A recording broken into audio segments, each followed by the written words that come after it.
Time to re-up YouTube. So over the last 12 to 15 hours, the NBA has changed completely. Kevin Durant has been traded to the Phoenix Suns in exchange for Jay Crowder, Cameron Johnson, Mikal Bridges, and 4 unprotected first-round picks. In addition to the KD trade, the Los Angeles Lakers also traded Russell Westbrook to the Utah Jazz, Mike Conley went to the Minnesota Timberwolves, and then exchange the Lakers received D'Angelo Russell, Malik Beasley, and Jared Vanderbilt. Now in this video, I'm not going to talk about the Lakers, the Nets, or any of those other teams. We're specifically going to be talking about KD to the Suns. I have a video about the Lakers coming out tomorrow, so stay tuned for that. And trust me, we are going to get on the Nets because that franchise is so sorry, and the fact that they lost 3 all-star, all-NBA caliber players, 2 MVPs, a former finals MVP 2 times over in KD, Kyrie, and James Harden. Also, they could be stuck with Ben Simmons and some defensive wings and some picks. I'll give them that. That is just a terrible, and I mean terribly run franchise to fumble something that big. And there's a reason why I'm saving that video for last, because there's going to be a lot more news to come out of Brooklyn after the trade deadline is over. Believe that. But let's get back to the subject of discussion and talk about the Phoenix Suns, because I have to say the Suns had hit a huge wall this season with the injuries they've had and the steps back that they have taken throughout the entire regular season. But now with KD on the roster and the fact that they were able to keep their 3 core players in DeAndre Ayton, Chris Paul, and Devin Booker, I have to say, what a successful trade from the Phoenix Suns. Trust me, this team is not perfect by any means. I definitely have a lot of concerns that I'm going to address later on, but I have to say this instantly puts them as top contenders to win the Western Conference. But before we go any further with this video, you guys make sure you drop a like, subscribe to the channel, and press that bell for post notifications. There's going to be a lot of content dropping over the next week or so. You don't want to miss out, so make sure you join the Post Noti Gang crew. But without further ado, let's get back to the subject of discussion and talk about Kevin Durant to the Phoenix Suns. I have to say, out of all the scenarios that KD could have gone to in a trade package, I have to say the Suns are a pretty favorable destination for him. He has a playmaker in Chris Paul that is just dedicated to getting him and D-Book the best shots on the wing. You have a big man in DeAndre Ayton, who I don't think is elite, but is still one of the better bigs in the league, and Devin Booker on the wing that is one of the best shot creators in the NBA and is peaking as an individual talent. So as far as star talent on the roster, I would say KD has more than enough to compete in the Western Conference. I mean, let's just look at the fit here.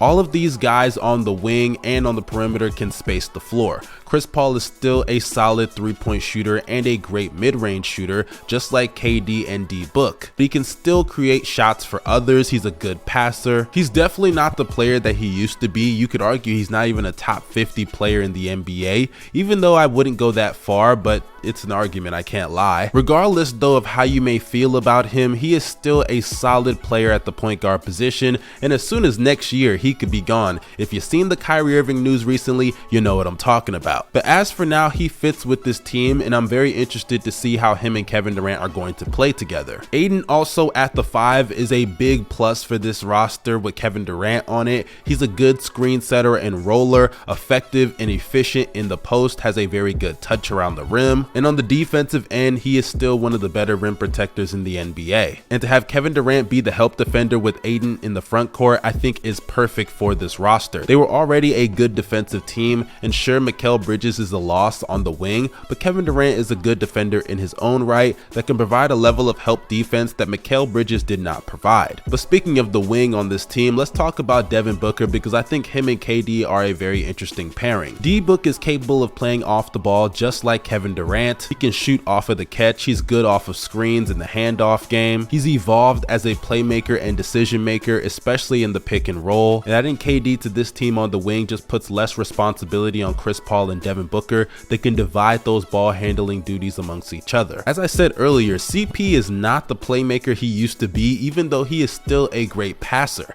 His scoring ability is not respected by opposing defenses, especially when it comes to his rim pressure, and rim pressure is something we're going to get to in a second. But when you have Devin Booker, who is peaking as a playmaker at this point in his career and can play on and off the ball, along with Kevin Durant, who can do the same and is peaking as a playmaker at this point in his career as well, I love love the versatility that they have offensively on that team. Now I say all of that to now address the weaknesses and downside of this roster, because not everything is perfect with this situation with KD and Phoenix. For starters, the lack of rim pressure is still a problem on this roster. Sure, all three of these guys are great mid-range shooters. Chris Paul, Devin Booker, and Kevin Durant, some of the best mid-range shooters in the league and of all time. But none of those guys get to the rim consistently. Chris Paul hasn't been getting rim pressure in years, Devin Booker is not great at getting rim pressure, and Kevin Durant, since his Achilles injury, is not the same when it comes to getting to the rim. Of course, they have a good big in DeAndre Ayton who has touch around the rim,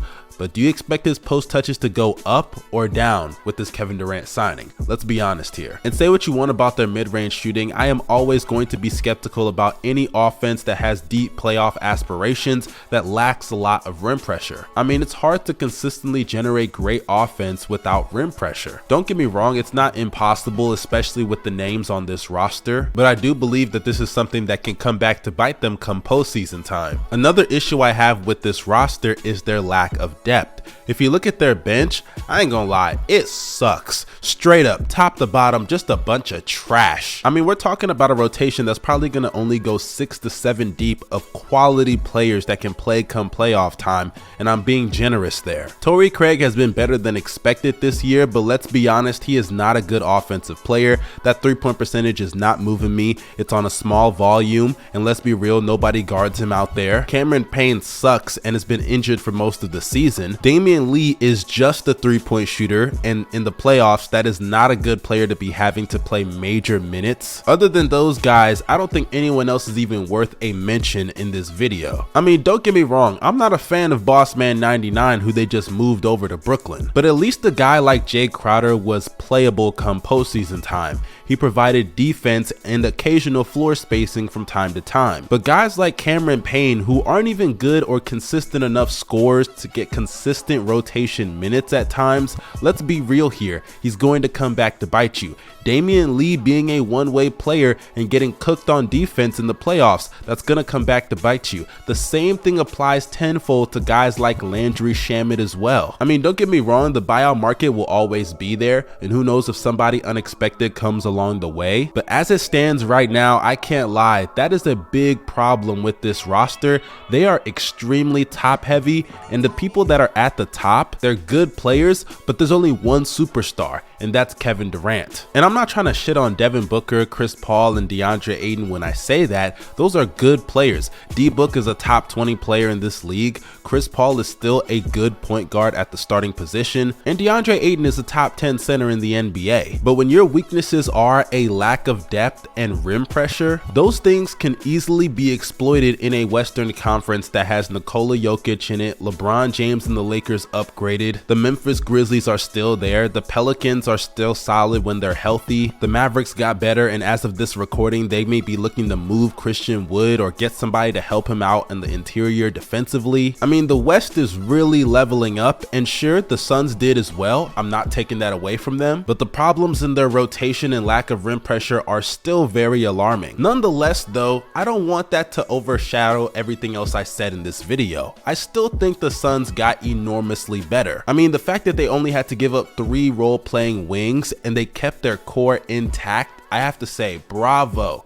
Bravo, Phoenix. I think when it comes to the Suns, their real championship aspirations, I mean, they're gonna have them this year, but I think next year is when we're truly gonna see the best of this roster. I don't know if they're going to win the championship this year. They definitely have a chance to compete in this Western Conference, but I'm more so interested in what they're going to do in the offseason as compared to right now. Chemistry needs to be built. They need to restructure some of the weaknesses on this team. And like I said earlier, a Kyrie Irving trade for Chris Paul and the sign and trade situation is definitely possible, seeing what Kyrie said recently in that interview. In conclusion, let me leave you guys with this. The Phoenix Suns were spiraling out of control. Devin Booker was missing a good chunk of the season, Chris Paul is obviously regressing, and the whole DeAndre Ayton situation looked like it was just a curse on their season. Throw in the fact that you got this guy Jay Crowder who thinks that he's Burna Boy all of a sudden and a real superstar, and their season just looked like a failure. But now that they have acquired one of the the 5 to 10 best players in the league in Kevin Durant. They finally have a real superstar.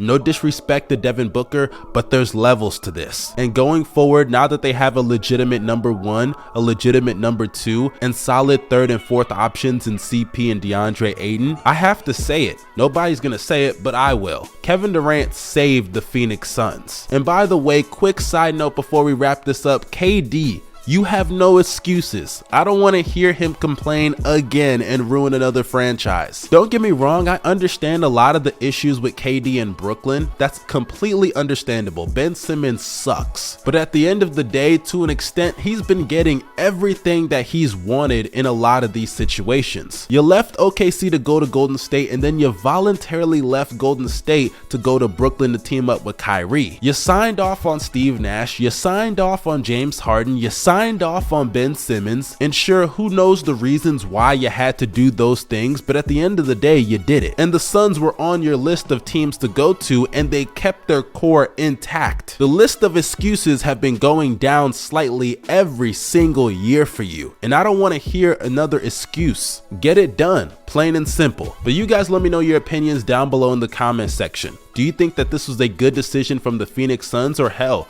do you think the Suns lost this trade? Let me know down below in the comment section. Follow me on social media. The links are down below in the description box. This is your boy Young Mustard signing out. You guys stay safe and have a blessed day. Peace.